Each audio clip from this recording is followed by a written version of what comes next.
हर हर महादेव। जय भोलेनाथ। आप सभी का दिन शुभ और मंगलमय हो। आप सभी पर भगवान भोलेनाथ की कृपा सदैव बनी रहे। आज हम सुनेंगे चैत्र अमावस्या की कथा और साथ में सोमवती अमावस्या की कथा, क्योंकि इस बार अमावस्या की तिथि सोमवार के दिन पड़ रही है। सोमवार का दिन भगवान शिव को समर्पित होता है। ऐसे में यह दिन बहुत ही शुभ माना जा रहा है। चैत्र अमावस्या व्रत कथा के अनुसार एक नगरी में एक राजा रहता था। उसकी प्रजा तथा उसका परिवार बहुत ही खुशहाल जीवन व्यतीत कर रहा था। राजा की पत्नी बहुत ही धार्मिक विचारों वाली थी और अपनी प्रजा को देखकर बहुत खुश थी। राजा के महल के सामने एक साहूकार की हवेली थी। रानी तथा साहूकार की पत्नी सहेलियों की तरह एक दूसरे से बातें करती रहती थी। एक दिन साहूकार की हवेली से साहूकार की पत्नी की रोने की आवाज आई। रोने की आवाज सुनकर रानी ने राजा से इसका कारण पूछा, तो राजा ने बताया कि साहूकार के पुत्र की मृत्यु हो गई है, जिस वजह से साहूकार की पत्नी दुखी है और दुख के कारण रो रही है। इस बात को सुनने के बाद रानी ने कहा कि आखिर दुख क्या है, वह क्यों रो रही है। यह बात सुनने के बाद राजा को समझ नहीं आ रहा था कि वह रानी को किस तरह समझाए कि दुख क्या होता है। राजा ने रानी को कहा कि जिस दिन तुम्हारे पुत्र की मृत्यु होगी, उस दिन तुम्हें पता चल जाएगा कि दुख क्या होता है। राजा ने कहा कि तुम अपने पुत्र को मार दो, तभी तुम्हें दुख के बारे में पता चलेगा।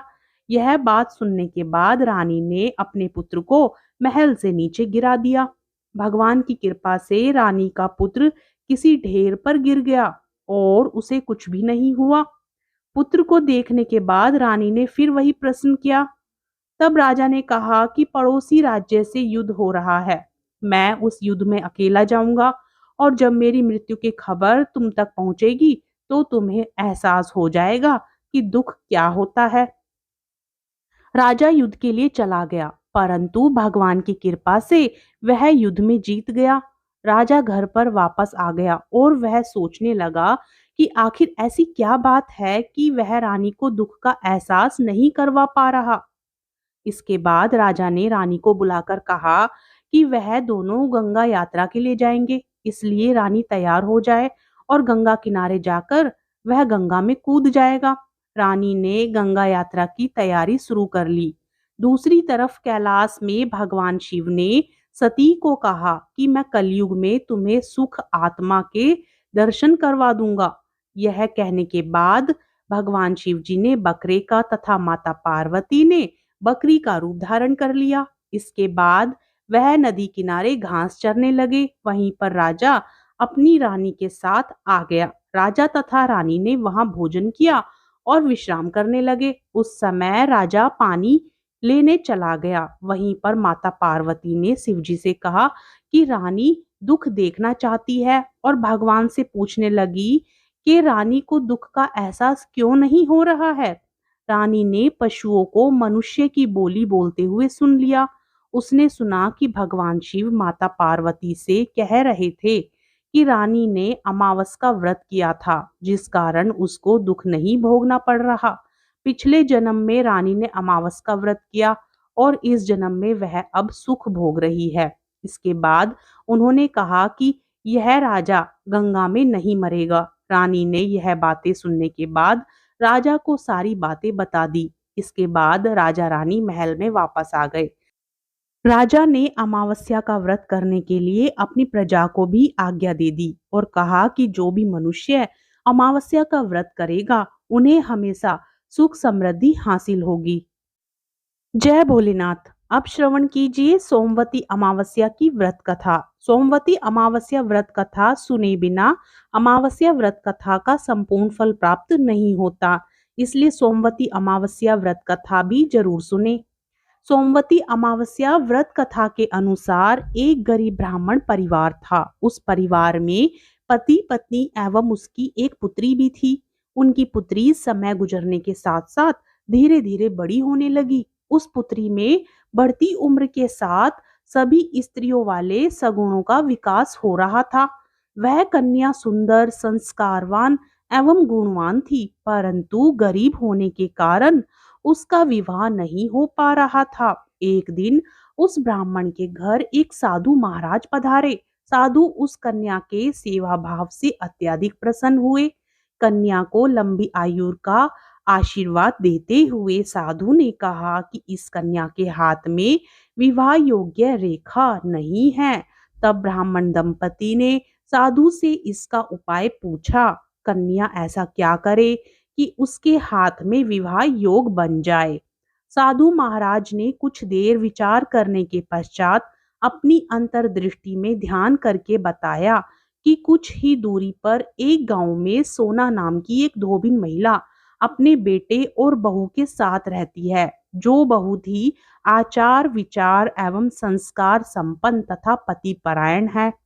यदि यह सुकन्या उस धोबिन की सेवा करे और वह महिला इसकी शादी में अपनी मांग का सिंदूर लगा दे, तो उसके बाद इस कन्या का विवाह हो जाएगा, तो इस कन्या का वैधव्य योग मिट जाएगा। साधु ने यह भी बताया कि वह महिला कहीं बाहर आती जाती नहीं है।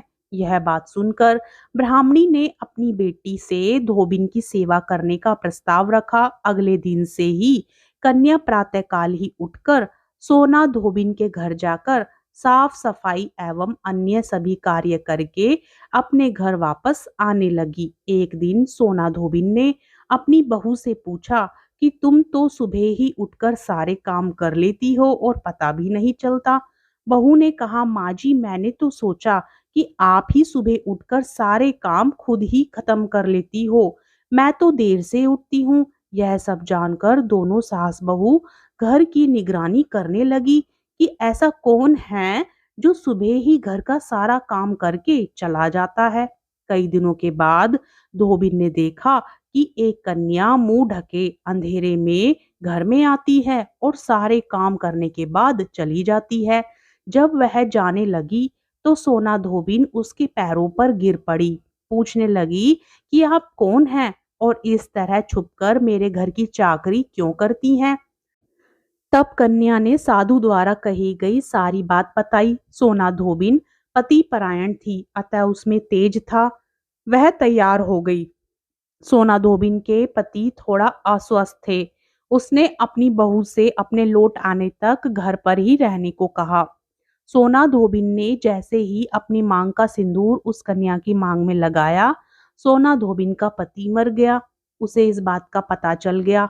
वह घर से निराजल ही चली थी, यह सोचकर कि रास्ते में कहीं पीपल का पेड़ मिलेगा तो उसे भंवरी देकर और उसकी परिक्रमा करके ही जल ग्रहण करेगी।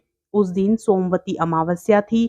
ब्राह्मण के घर मिले पुए पकवान की जगह उसने ईंट के टुकड़ों से 108 बार भंवरी देकर 108 बार पीपल के पेड़ की परिक्रमा की और उसके बाद जल ग्रहण किया। ऐसा करते ही उसके पति के मृत शरीर में वापस जान आ गई। धोबिन का पति फिर से जीवित हो उठा। पीपल के पेड़ में सभी देवों का वास होता है, अतः सोमवती अमावस्या के दिन से शुरू करके जो व्यक्ति हर अमावस्या के दिन भंवरी अर्थात परिक्रमा देता है, उसके सुख और सौभाग्य में वृद्धि होती है। जो हर अमावस्या को ना कर सके, वह सोमवार को पड़ने वाली अमावस्या के दिन 108 बार वस्तुओं की भंवरी देकर सोना धोबिन और गौरी गणेश की पूजा करता है, उसे अखंड सौभाग्य की प्राप्ति होती है। तो प्रिय श्रोताओं, ये थी सोमवती अमावस्या की कथाएं। यदि आपको कथाएं पसंद आए तो वीडियो को लाइक करें, चैनल को सब्सक्राइब करें और कमेंट बॉक्स में ओम नमः शिवाय जरूर लिखें। हो सके तो वीडियो को ज़्यादा से ज़्यादा शेयर करने की कृपा करें और पुण्य फल प्राप्त करें। हर हर महादेव, जय शिव शंकर।